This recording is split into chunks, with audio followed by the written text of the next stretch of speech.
Bonjour à tous, ici Piero San Giorgio.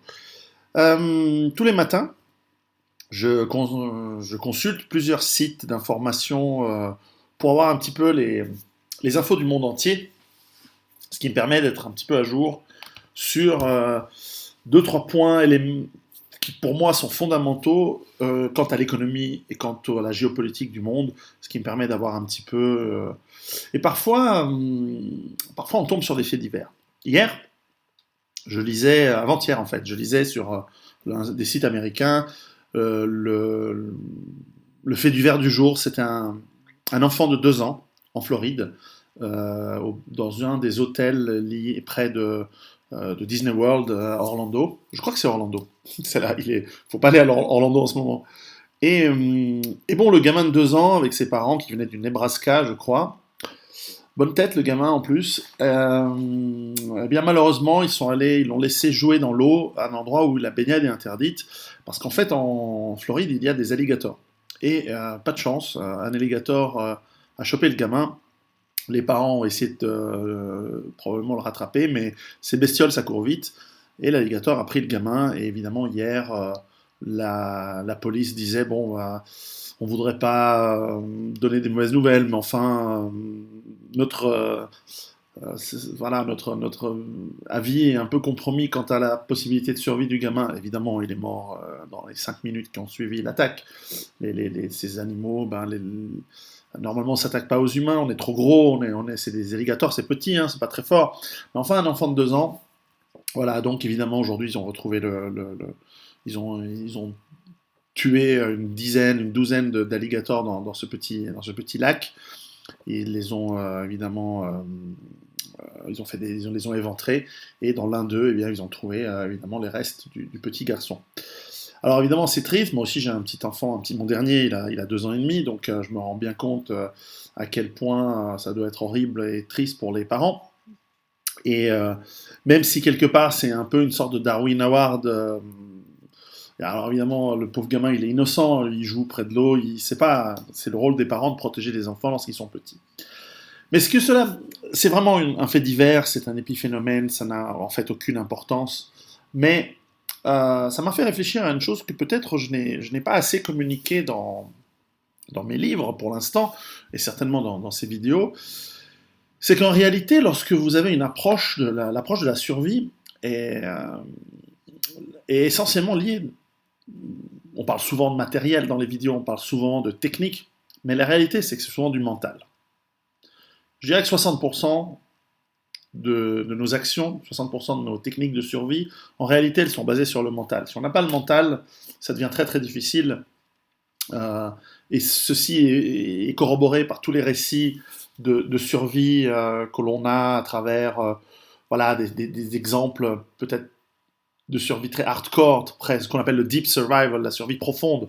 C'est-à-dire, par exemple, les marins qui se retrouvent 30, 60 jours. Là, je suis en train de lire un livre d'un type, d'un Mexicain, qui s'est retrouvé plus de 400 jours sur une barque à travers l'océan Pacifique. Donc là, évidemment, tu deviens fou si tu n'as pas le mental. Et quand bien même tu as le matériel pour t'en sortir, au bout d'un moment, il y a des conditions très très difficiles, notamment lorsqu'on est blessé, lorsqu'on est perdu, etc. C'est pas ce dont je parle dans Survivre à l'effondrement économique, mais enfin le mental se recoupe dans toutes ces situations. Et un élément du mental qui est surtout en amont de la situation éventuellement de survie, qui peut arriver ou pas, mais on espère qu'elle n'arrive pas, mais elle peut arriver évidemment pour ses parents. Jamais ils ont prévu qu'un alligator bouffe leur gamin. C'est pas le truc statistiquement qui va arriver. Je crois il y a eu 8 enfants bouffés par des alligators en Floride sur les 30 dernières années, un truc comme ça. Donc statistiquement, c'est nul, ça n'existe pas. Faut calculer ça avec des lois de poisson. Ok. Et donc le mental, il est important parce qu'en amont du mental, dans ce qui est lié à la préparation, il y a d'abord la compréhension de l'environnement dans lequel on va évoluer. Euh, si vous allez en Floride, vous devez comprendre quel est l'environnement. Il fait chaud, il fait humide, c'est plat. Il y a des sortes de jungles de mangroves. Il y a beaucoup d'eau.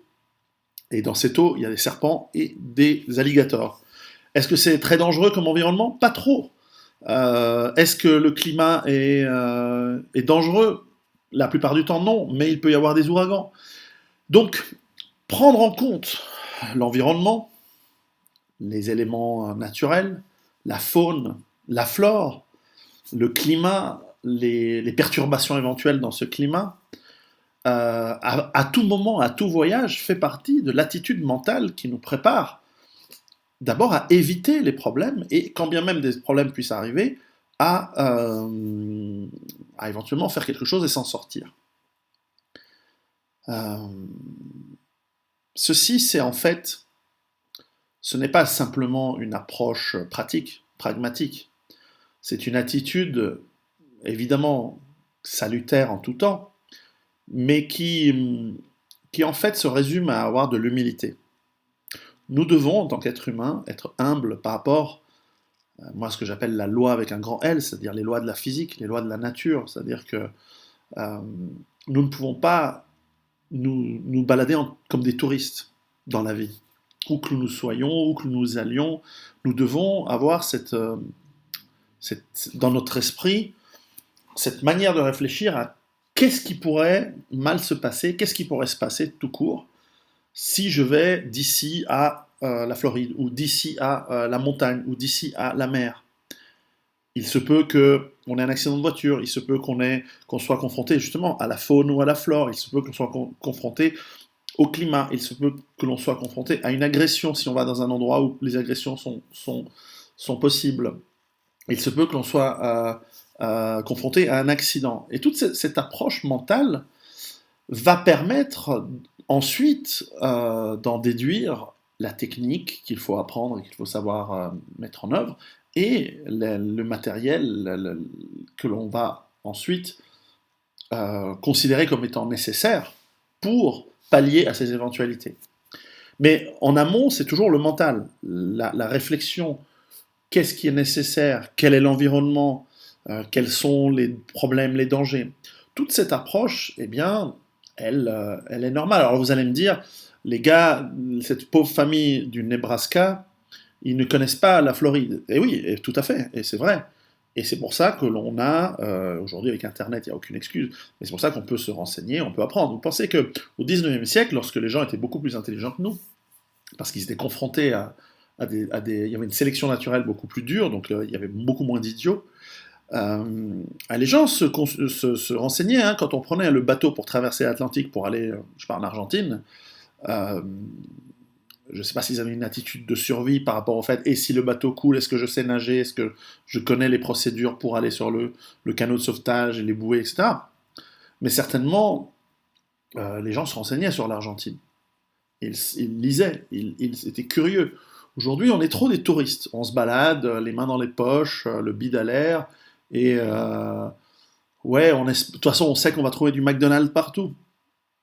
Sauf que à côté du McDonald's, à côté de Disney World, il y a un truc. Et en plus, c'est écrit ne vous baignez pas, c'est dangereux. Et ben, on laisse quand même le gamin y aller tout seul parce que voilà, on a une attitude de touriste. Je veux pas, on s'en fiche de ce cas précis. Je veux pas, j'ai vraiment de la sympathie pour ces gens. J'espère qu'ils vont en faire d'autres des gamins. Mais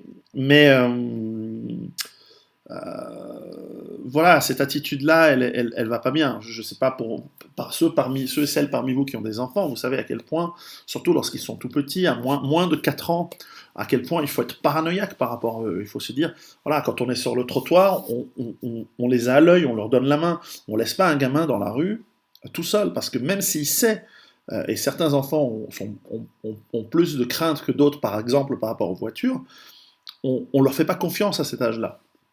Voilà, et donc c'est que nous avons là en l'occurrence des enfants, mais nous pouvons avoir des gens sous notre responsabilité.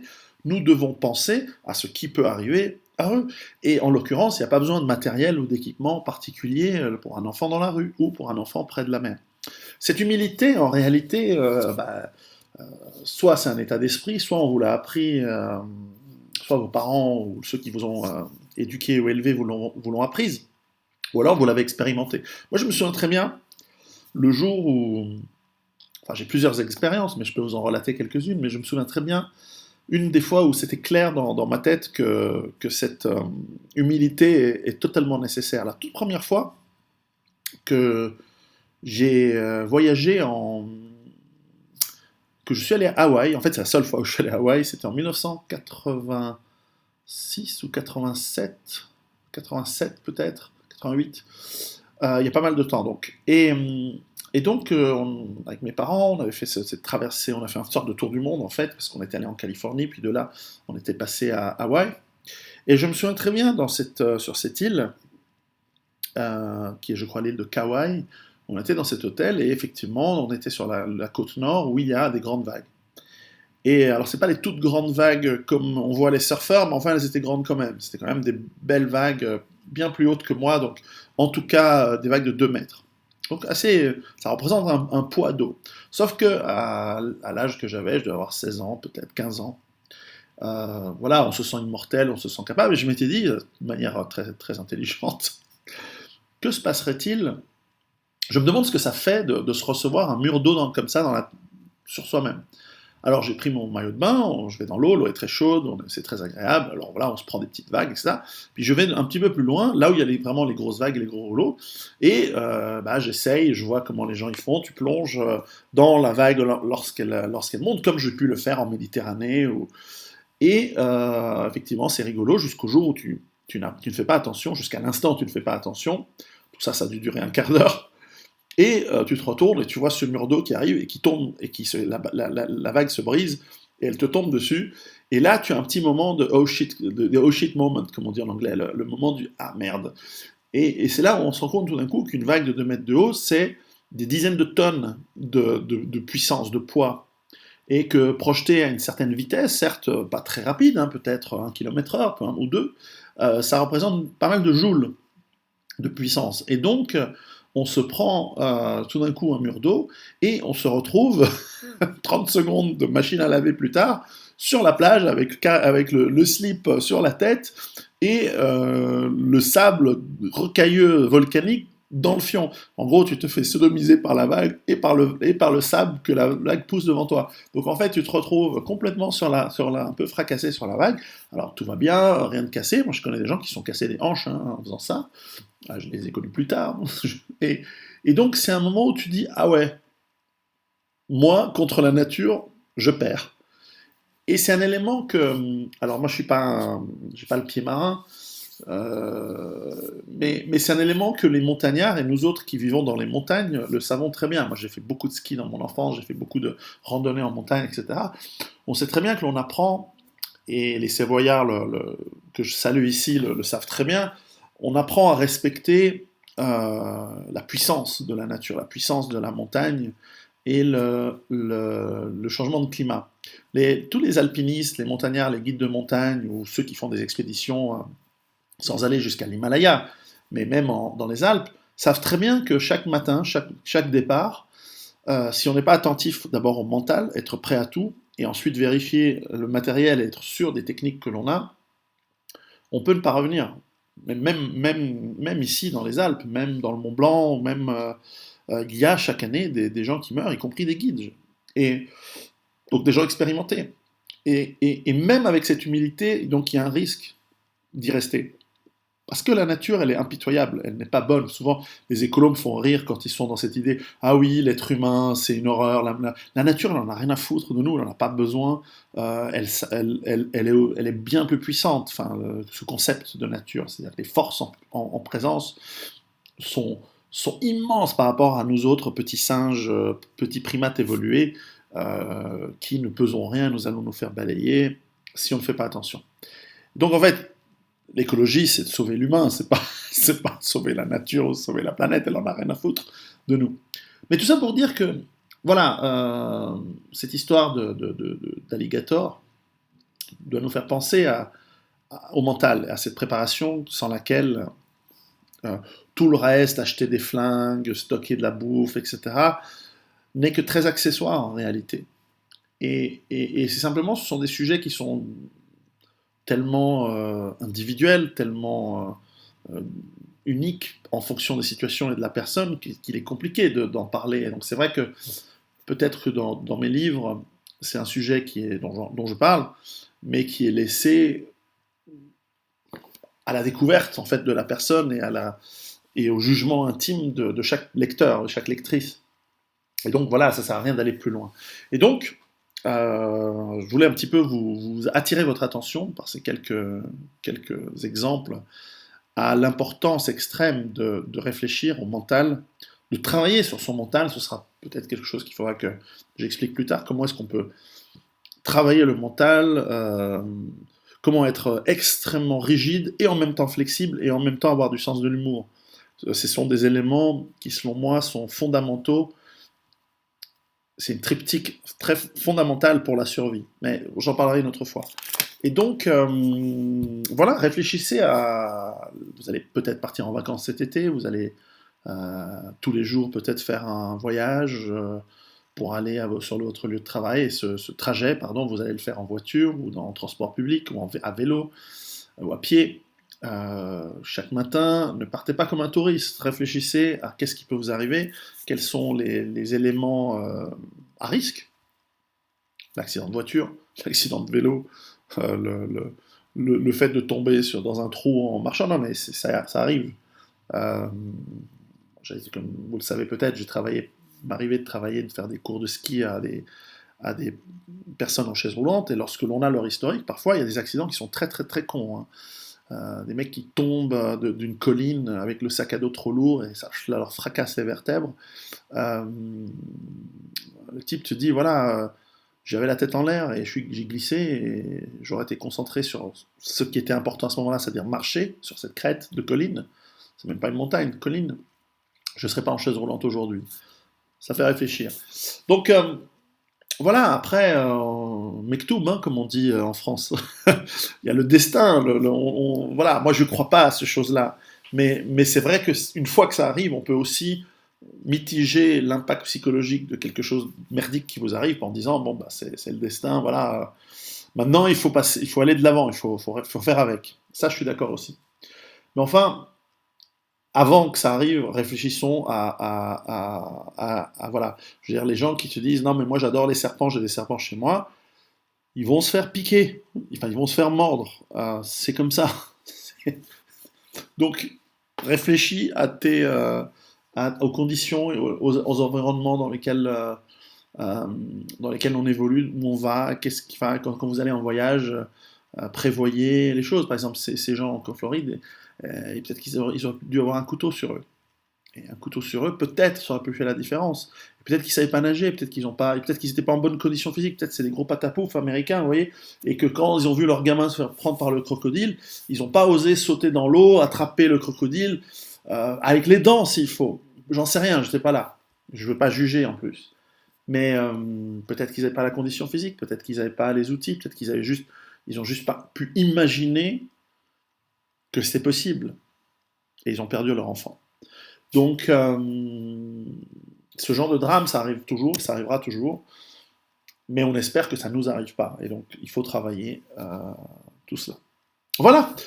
Donc, le steak de crocodile, c'est pas mal à bouffer. Hein. Vengeance. Donc, vous avez le droit de bouffer du steak de crocodile.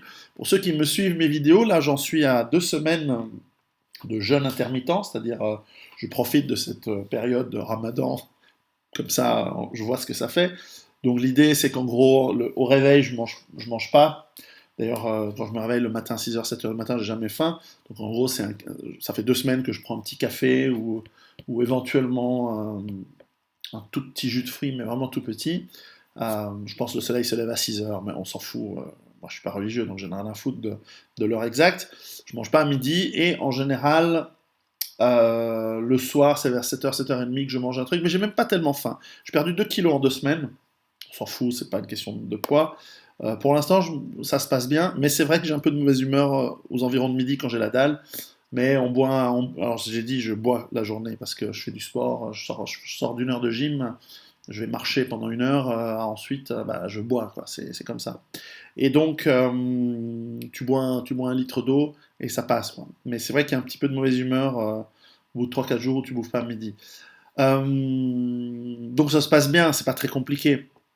Je pense que c'est très différent du jeûne que je pratique chaque année qui est vraiment un jeûne de détox, pour enlever complètement, pour aider le corps et le reposer et lui permettre d'éliminer un petit peu les toxines qu'il a accumulées sur l'année. C'est pas indispensable, mais ça marche bien. Et ça, c'est complètement différent. Le fait de ne rien manger du tout pendant 5 à 10 jours, ça n'a rien à voir comme expérience avec le fait d'avoir un jeûne intermittent où finalement tous les soirs, on mange sainement beaucoup de légumes, des fruits. Les jus de fruits à 7 heures du soir avant de dîner, c'est pas mal. Euh, Chose que j'ai remarqué, c'est hors sujet par rapport à ce qu'on disait avant, mais finalement ça nous ramène à l'alligator, c'est que j'ai plus envie de viande que d'habitude. C'est-à-dire que, vous le savez, depuis 3 4 ans, j'ai essayé de réduire la viande rouge à une fois par semaine. Avant, c'est presque tous les jours. Là, c'est une fois par semaine.